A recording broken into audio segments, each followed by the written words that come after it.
Приветствую всех! Очень много было вопросов под прошлым роликом, поэтому новый ролик не заставил себя долго ждать. Единственное, я хочу разложить все максимально системно, по полочкам, чтобы не упустить ни одного вопроса, поэтому иногда я буду подглядывать. Приятного всем просмотра! Начну кратко с того, почему же я решил переехать. Как я и сказал в прошлом ролике, причин на самом деле очень много, и какой-то одной конкретной у меня нет. Просто в совокупности все привело к тому, что я понял, если я перееду, на самом деле ничего плохого не случится. А если я останусь, как будто в любом случае через год, через два я бы переехал. Поэтому я решил не упускать время, не терять год своей жизни, если вы понимаете, о чем я. И сразу решил отправиться и начать менять свою жизнь, заниматься всем тем, чем я так давно хотел, улучшать свои навыки и попросту углубиться в себя.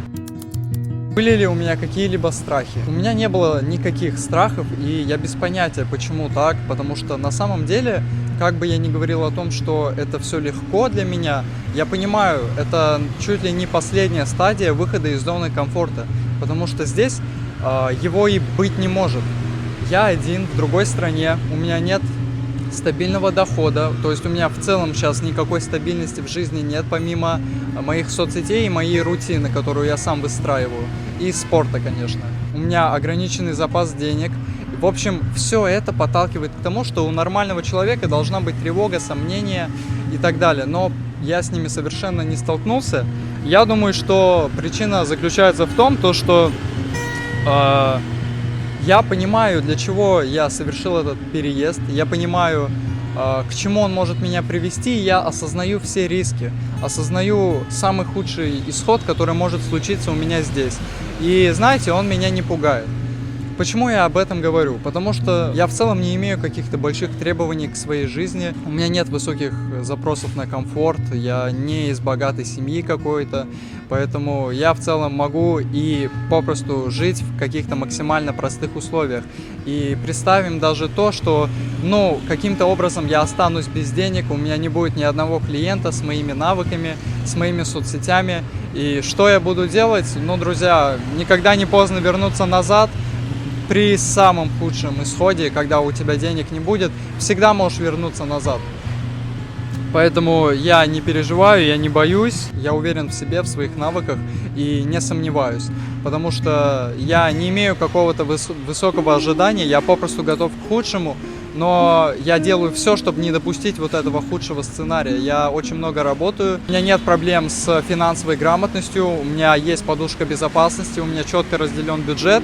И к тому же я сейчас по минимуму трачу, это просто жилье и питание, все, больше трат у меня нет. Следующий вопрос, который всех очень сильно интересует, касательно финансов и денег. На какие деньги я сюда переехал, какой у меня доход, откуда он и все в таком духе. Что же, так как я не ходил на учебу, я принял решение, что мне нужно идти работать. И я пошел на работу, которая мне всегда казалась явно не моей, а именно официантом. И да, мне было неудобно, мне было некомфортно, но я понимал, что в тех местах, где тебе некомфортно, это точка твоего развития. Я пытался найти работу куда-то на завод, на предприятие, но, увы, меня никуда не взяли. Искал я в Калининграде, сам я из Зеленоградска, но по итогу понял, что в Калининграде у меня вариантов нет, меня не хотят брать, либо меня не устраивают какие-то условия. И я нашел вакансию официанта в своем городе и в небольшом заведении и понял, что она мне идеально подходит. Почему я пошел работать? Вот как минимум одна из причин это стабильный доход, так как вся моя деятельность, она нестабильна все еще. И так как я жил на два фронта, в квартире в городе и за городом в поселке у меня был слабый интернет, и он не позволял мне чаще всего брать какие-то хорошие, крупные проекты.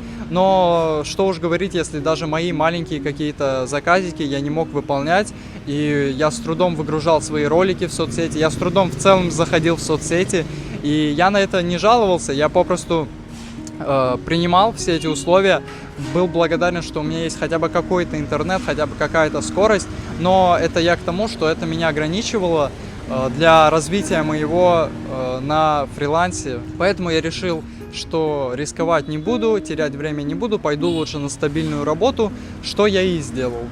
Работал я там около 3 месяцев. Всю зарплату я откладывал, а чаевые, которые у меня были каждую смену, и причем неплохие, я действительно старался, не халтурил, потому что если у меня есть какая-то работа, я считаю, я не могу себе позволить выполнять ее как-то некачественно.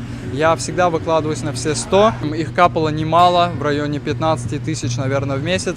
На них я спокойно закрывал коммунальные услуги, мне хватало это на питание. Безусловно, мамуля готовила, покупала также продукты, но это поддержка от родителей, и в целом, так как она была, я считаю, грех от нее отказываться. Я, в свою очередь, помогал максимально своим родителям. И жил я в поселке, потому что у нас есть собака, у нас есть также куры. Как бы это ни звучало, наверное, сейчас вообще несопоставимо со мной, с моим образом, но поверьте, это действительно так. И я о них заботился, грубо говоря, можно сказать, был фермером своего рода. И да, я думаю, что вы должны это знать, потому что я не какой-то крутой человек, я совершенно обычный парень, и можно быть, ребята, многогранными.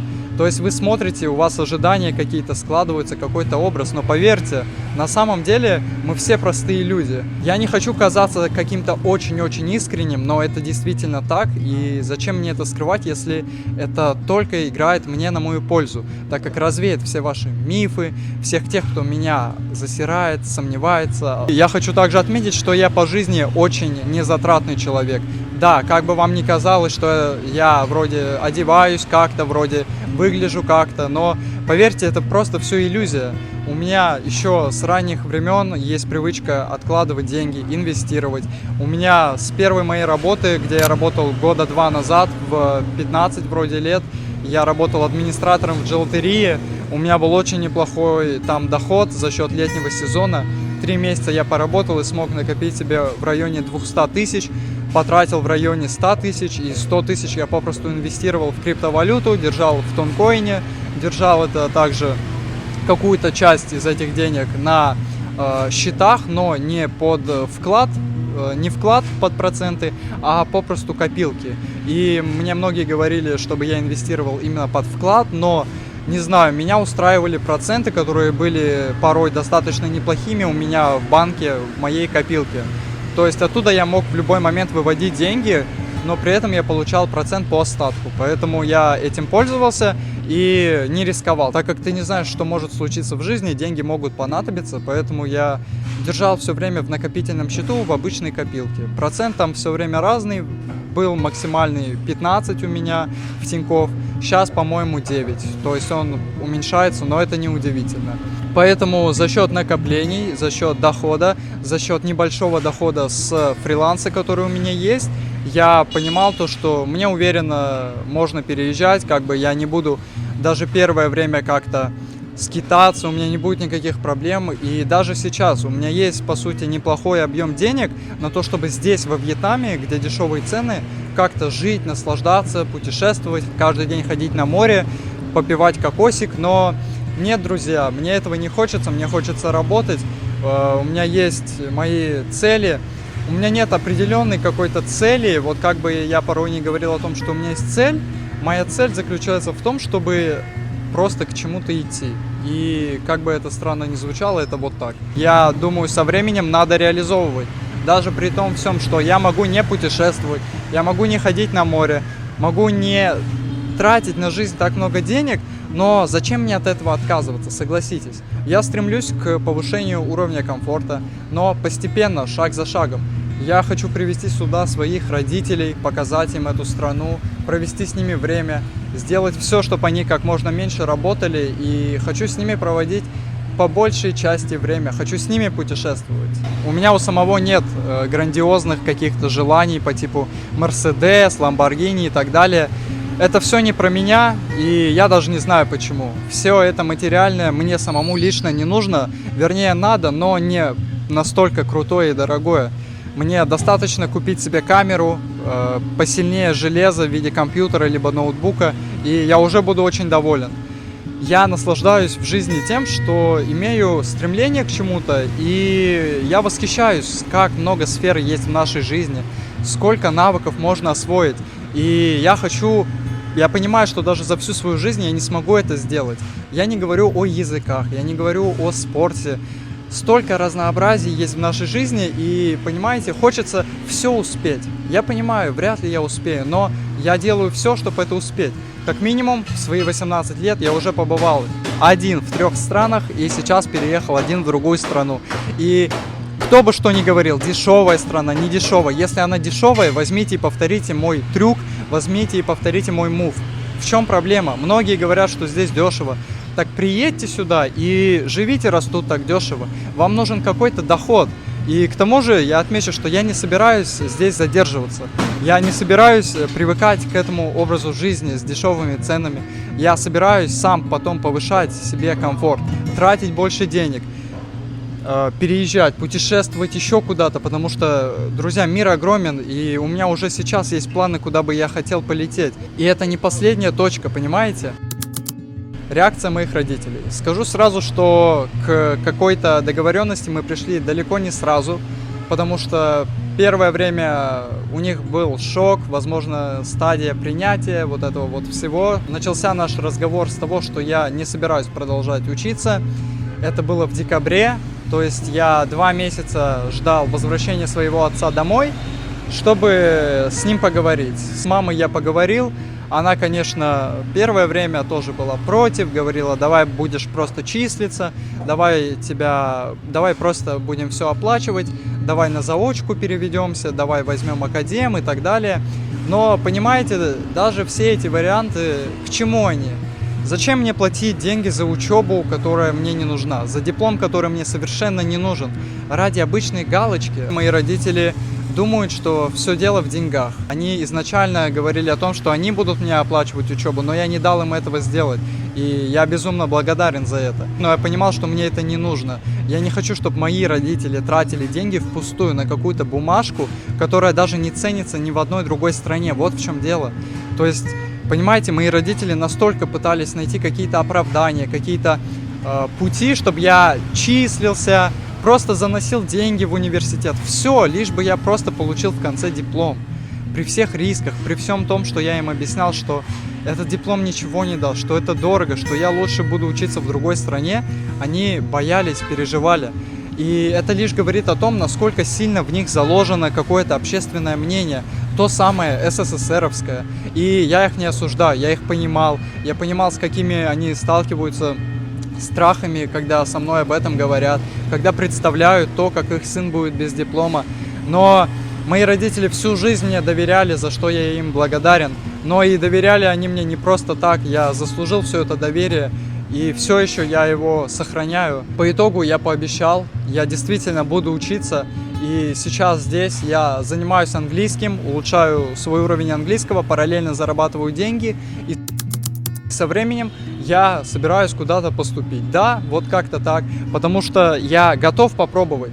Я не отрицаю образование, не отрицаю его пользу, но я считаю, что я хочу учиться в тот момент, когда я в жизни найду себя, когда у меня будет фундамент, когда у меня будет доход, когда у меня будет еще что-то более стабильное, чем сейчас. И когда я сам, конечно же, смогу все это оплатить. Я и сейчас мог бы оплатить сам, но потом мне бы пришлось попросту бегать как белка в колесе за постоянным доходом, за деньгами, возможно, работать летом, не только на себя на фрилансе, а возможно даже куда-то идти в найм. Именно поэтому я не стал этого делать. В целом я здесь и разговариваю очень часто на английском, и я понял, что на самом деле уровень-то у меня неплохой. То, как все оценивают знания английского по системе ЕГЭ, это полная ерунда. Я спокойно здесь разговариваю с людьми на философские темы, и я наслаждаюсь от этого. Поэтому как-то так мы договорились, они мне доверяют, верят. И в конце концов я действительно рано или поздно, пускай это будет хоть через 5 лет, хоть через 3 года, я поступлю на полноценную программу высшего образования, и это будет явно не в России, а где-то за рубежом. Сам разговор с родителями прошел спокойно, не было никаких ссор, не было ничего подобного, просто я видел, что им тяжело переварить эту мысль. Мой отец не смог получить высшее образование, так как у него как раз-таки не оказалось поддержки со стороны семьи. У него попросту не хватило финансов, поэтому он не смог совместить работу с учебой. Мне его действительно жаль, но я хочу сказать одно, то что времена поменялись. Он мне приводил в пример свои года, сравнивал, жалел, понимаете, у него осталась какая-то нереализованная, возможно, мечта, возможно, цель, и я понимал, насколько ему хочется, чтобы это реализовал его сын. Но как бы больно не было, я сказал ему как есть, я объяснил ему как есть. И понимаете, самое смешное, что даже осознавая все то, что я говорил, всю ситуацию в стране, весь бред, который творится в университете, мой отец настаивал на том, чтобы я остался. Но я ему объяснил, что я так не могу. Я так не могу, мне даже совесть это не позволяет сделать. Он считал, что я не буду нигде учиться, потом не захочу, но обещаю, я сделаю это. Пройдет время, и я действительно поступлю на высшее образование. Я сделаю это, я попробую как минимум. И на самом деле, где-то в глубине души мне хочется учиться. Я не ленивый человек. Во мне есть способности учиться. Во мне есть то самое состояние, когда я могу работать 24/7, поглощать информацию, и как раз-таки экзамены ЕГЭ и подготовка к ним подтвердила это. Я рано или поздно сделаю это. Поддержали ли конкретно меня родители? 50/50. Они предлагали какую-то свою помощь, желали удачи и так далее. Уже сейчас ничего плохого нет. Это все было на первых стадиях. Чем ближе была дата моего переезда, тем все было лучше. Повлияло ли это как-то на наши отношения? Совершенно нет. Мы как доверяли друг другу, как общались друг с другом активно, так как у меня с семьей максимально теплые, плотные отношения, и это самые для меня важные люди в моей жизни. У нас все осталось прекрасно, и я благодарен за это, я ценю это. Как отреагировали мои друзья и возможные знакомые? На самом деле, все еще далеко не многие знают, наверное, о том, что я переехал. Далеко не многие мне уж тем более сказали что-либо. Самые близкие мои друзья, самые близкие мои братья, с которыми я уже дружу чуть ли не по 10 лет, действительно мне написали, выразили мне уважение, пожелали успехов и считают, что это правильное решение. И знаете, поддержка заключается не в том, чтобы сказать, правильно или неправильно я поступил. Я в любом случае ценю, что люди уделили внимание и написали мне об этом, пожелали успехов, либо попросту написали даже. Это всегда приятно. Все еще есть какие-то друзья, которые ничто не говорят. Но знаете, и на них я не держу никакой обиды. Я понимаю, возможно, они попросту еще не знают. Возможно, они знают, но находятся в каком-то шоке. Возможно, у них попросту нет времени. Потому что на самом деле, ставя себя на их место, я могу уверенно сказать, что возможно, я и сам бы не сразу бы нашел время, чтобы написать, выразить какой-то такой респект и так далее. Да и в любом случае, зачем он нужен? Я здесь, я это делал не ради чьих-то слов, не ради уважения, не ради поддержки. Это я делал лишь для себя, для своей жизни, для своей семьи. Поддержка здесь важна, мне кажется, лишь от семьи. Но скажу сразу, даже если бы я ее не получил, я бы в любом случае переехал, я бы в любом случае продолжал работать. Но я не буду говорить о том, как бы было без поддержки. Может, мне было бы так же, может, мне было бы сложнее. Я об этом не знаю, но она у меня есть, и я это ценю. Чтобы вы понимали, насколько все это было как-то спонтанно, не запланировано, я не попрощался ни с кем из своих друзей. Совершенно ни с кем. Даже с теми, с кем у меня максимально плотные отношения уже по несколько лет. И обиженные ли они? Нет. Не знаю, в глубине души возможно, но я у них спросил об этом, и как многие сказали, что совершенно нет. Я не посчитал нужным прощаться, что-то такое устраивать, потому что, во-первых, все могло не получиться. Я мог бы просто вернуться и все. Тогда бы было бы очень смешно и нелепо. А во-вторых, я считаю, что я со всеми не прощаюсь. Я обязательно увижусь, особенно со всеми теми, кто действительно желает этого. Ничто не мешает прилететь вам сюда, ничто не мешает нам встретиться в какой-то третьей стране. В любом случае, рано или поздно мы встретимся где-либо. Все зависит лишь от желания. И я, как никто другой, в этом убежден. Расстояние для меня не проблема, я уже много раз преодолевал ее. В моей жизни достаточно примеров, когда я знакомился с людьми через расстояние, а по итогу я смог с ними встретиться, и сейчас они являются для меня тоже очень близкими людьми. У меня немного друзей, но у меня есть те самые настоящие друзья, с которыми я преодолел расстояние, преодолел общение через интернет какой-то период. И все еще с ними я общаюсь и дружу. И я ценю это, я благодарен за это. Чем я занимаюсь? Касательно дохода, я сказал о том, что я в целом всю жизнь откладывал деньги, последние 3 месяца работал, что также позволило мне увеличить мой бюджет и сделать его более стабильным. Конкретно на чем же я зарабатывал, это проекты по монтажу. Совершенно разные. Где-то были разовые проекты, которые я делал, где-то были постоянные проекты, с которыми я сотрудничал на долгосрочной основе. Все они совершенно разные. Громких имен я назвать не могу, потому что их попросту нет. Есть один ролик для Пушки, была серия роликов для одного артиста, но немного не сложилось. Но тем не менее, опыт коммуникации, опыт работы с ними у меня был. В основном я работаю с совершенно разными людьми, работаю с совершенно разным сегментом. Есть сегмент бизнеса, там те же недвижимости, ремонты. И причем работаю я не только на русском, а также на английском языках. Даже был проект, где я делал ролики на испанском языке, не зная его. Поэтому проекты есть, умение продавать свои навыки есть. Какие-то такие проекты на фрилансе по монтажу у меня есть. Также у меня есть навыки в SMM. Я сам раньше занимался продажей курсов. И как бы это смешно сейчас не звучало, но это дало мне большой опыт в продажах. Я знаю, как продавать свои услуги. И в том числе ищу своих клиентов я не просто по каким-то объявлениям, а по холодным сообщениям, а порой даже звонкам. Я пишу, даже не знаю, нужен ли людям монтаж или нет. Я попросту смотрю, анализирую их соцсети и пишу и предлагаю свои услуги. И очень часто я получаю какой-то респект, уважение и даже предложения, офферы на сотрудничество. Поэтому ничего в этом невозможного и какого-то сверхъестественного нет. Почему-то всем кажется, что удаленка это что-то невероятное, но я как человек, который занимается соцсетями, я не знаю, я занимаюсь соцсетями буквально со 2-3 класса, как бы смешно это ни звучало. Я вел детский YouTube-канал там с летсплеями, с играми, но за счет своего подхода, за счет своей ответственности я делал это четко и грамотно. Со временем я начал делать ролики все лучше и лучше. Я начал развивать свои навыки в монтаже, пробовать различные программы. В конце концов, я открыл даже группу по дизайну вместе со своим другом и одноклассником, которая у нас была. Конечно, больших высот мы там не достигли, но то, что мы это попробовали, это уже многого стоит. И уже сейчас, оборачиваясь назад, я понимаю, насколько это сильный опыт, насколько он полезен был и как сильно он сейчас повлиял на меня.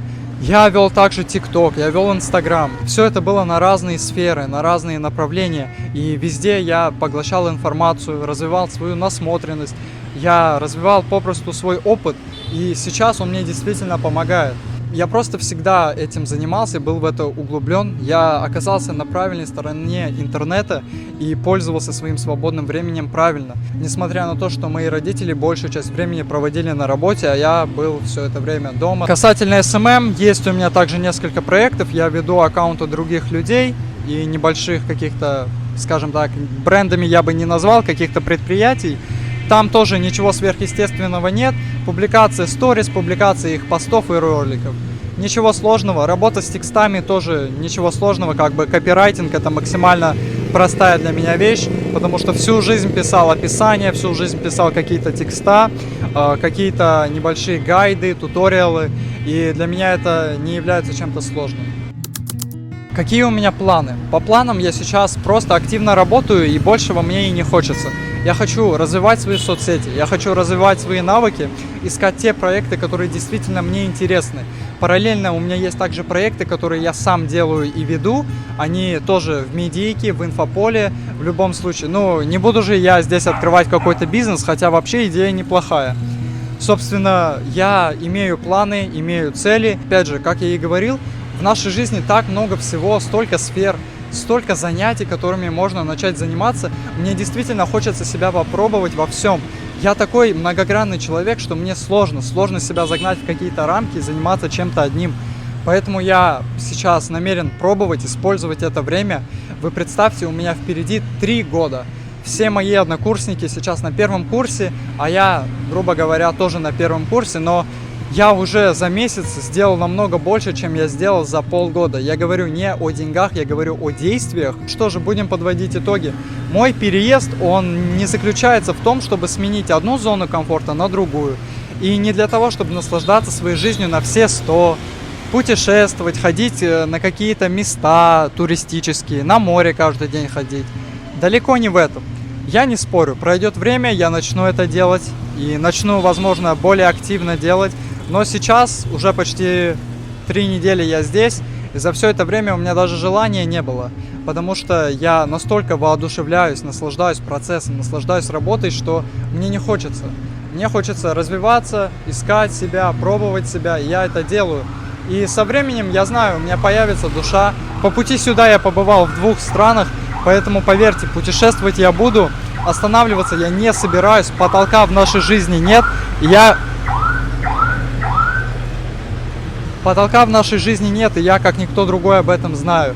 Я не собираюсь останавливаться на достигнутом, не собираюсь останавливаться на том, что здесь дешево, и, по сути, я могу даже с зарплатой около 30 тысяч жить и наслаждаться здесь. Ни в коем случае. В общем, память даже закончилась. Есть на это желание, есть на то причины. Неужели, если есть возможность стремиться к большему, почему бы мне не повысить условия своей жизни? Почему бы мне не помочь своей семье, своим родственникам? У меня их так много, и поверьте, я уверен, каждому из них не помешала бы моя помощь. Я не говорю о том, что я обязательно буду это делать. Я не говорю о том, что это моя какая-то цель. Я вам просто к примеру привожу. Вы можете также сюда добавить вот эти материальные ценности. Машина крутая, недвижимость. Все это можно, почему и нет? Знаете, я просто не стремлюсь конкретно к этому. Я стремлюсь просто к действию и попросту вот... Я не знаю, это максимально странно звучит, но просто наслаждаюсь процессом. И я стараюсь быть искренним, я говорю все как есть, и это была моя история.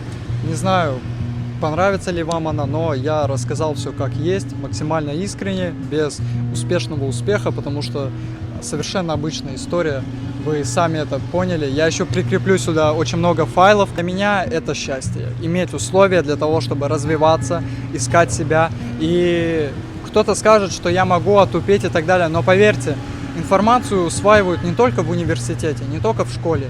Есть очень много курсов, есть информация в интернете. Я человек начитанный, люблю читать, я люблю философию, люблю книги. И на этом канале вы еще успеете увидеть очень много таких роликов, размышлений на определенные жизненные темы.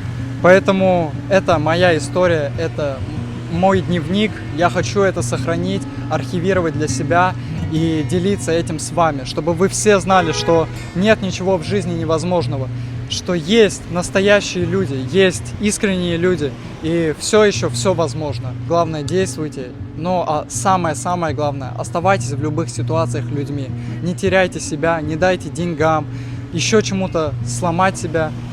Наслаждайтесь жизнью, будьте благодарными, потому что она у нас не вечная. Она может в любой момент оборваться. Помните об этом, и это будет заставлять вас двигаться к чему-то, будет заставлять вас саморазвиваться, стремиться. Если вы не хотите жить как большинство населения нашей Земли и хотите быть тем самым 1%, у которого будут деньги, успех и так далее, друзья, вам надо делать больше, чем все эти 99% людей. Без большого труда не будет ничего. Не бывает больших результатов посредством небольших действий.